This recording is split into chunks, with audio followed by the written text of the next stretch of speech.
آج بھی حضرت فاطمہ زہرا رضی اللہ عنہ کے گھر کو تالا لگا دیا جاتا ہے۔ ایک مرتبہ تب لگا تھا جب حضرت علی کوفہ جا رہے تھے، اور آج حضرت حسین جب مدینہ چھوڑ کر جا رہے ہیں، مکہ کی طرف روانہ ہو جاتے ہیں۔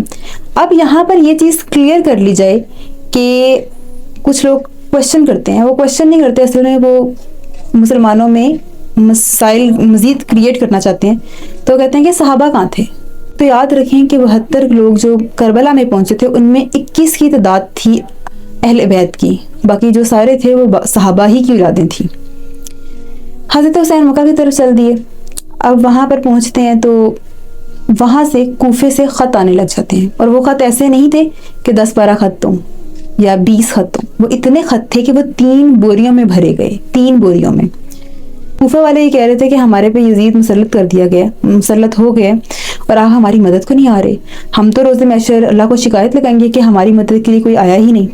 اب حق کے لیے بات کرنا ضروری ہو گیا، حالات بھی خراب ہوں۔ حضرت حسین نے سب سے پہلے یہ کیا کہ اپنے چچا زاد بھائی حضرت مسلم بن عقیل کو کوفہ روانہ کیا کہ وہاں جا کے جائزہ لیں اور مجھے آ کر بتائیں۔ اس وقت کوفہ کے گورنر تھے حضرت نعمان بن بشیر، اور نبی پاک صلی اللہ علیہ وسلم سے محبت کرنے والے، اہل بیت سے محبت کرنے والے، وہ وہاں پہ تو بڑے نرم دل کے شخص تھے۔ حضرت مسلم بن عقیل وہاں پہنچے، اور پہلے دن حضرت مسلم بن عقیل کے ہاتھ پر 17,000 لوگوں نے بیعت کی پہلے دن، اور لوگوں نے حضرت مسلم بن عقیل کو کہا کہ ابھی تو پہلا دن ہے، آپ دیکھیں کہ جس طرح آپ رہیں گے کس طرح لوگ آ کر آپ کی بیعت کریں گے، اور 3 دن میں 40,000 لوگوں نے بیعت کر لی، 40,000 لوگوں نے بیعت کر لی۔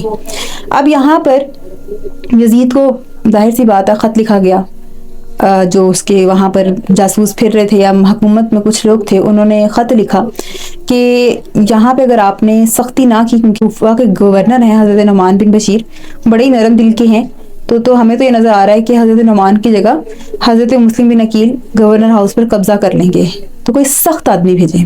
یزید کو جب معلوم ہوا کہ 40,000 لوگ حضرت مسلم بن عقیل کی بیعت کر چکے ہیں، تو اس نے ایک شخص کو کہا، عبید اللہ بن ابن زیاد، یہ دوسرا ایک پہلے ہی گورنر تھا لیکن کسی اور علاقے کا تھا۔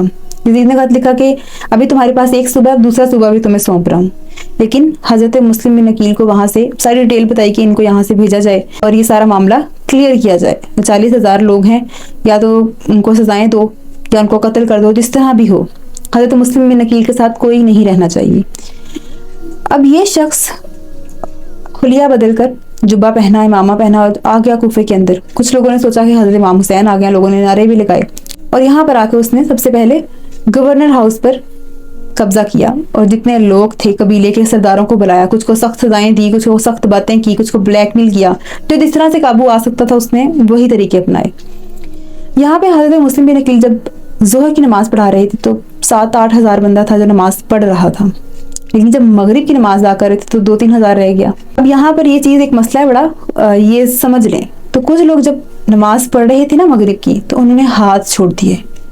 دل میں ان کے کیا تھا کہ اگر عبید اللہ ابن زیاد آ گیا سامنے تو ہم ہاتھ کھول کے کھڑے ہیں، اگر وہ ہم سے پوچھے گا ہم تو کہیں گے کہ ہم تو نماز پڑھ ہی نہیں رہے تھے، تو انہوں نے ہاتھ کھول دیے۔ اور جب حضرت مسلم بن عقیل نے سلام پھیرا تو پیچھے ایک شخص بھی موجود نہیں تھا۔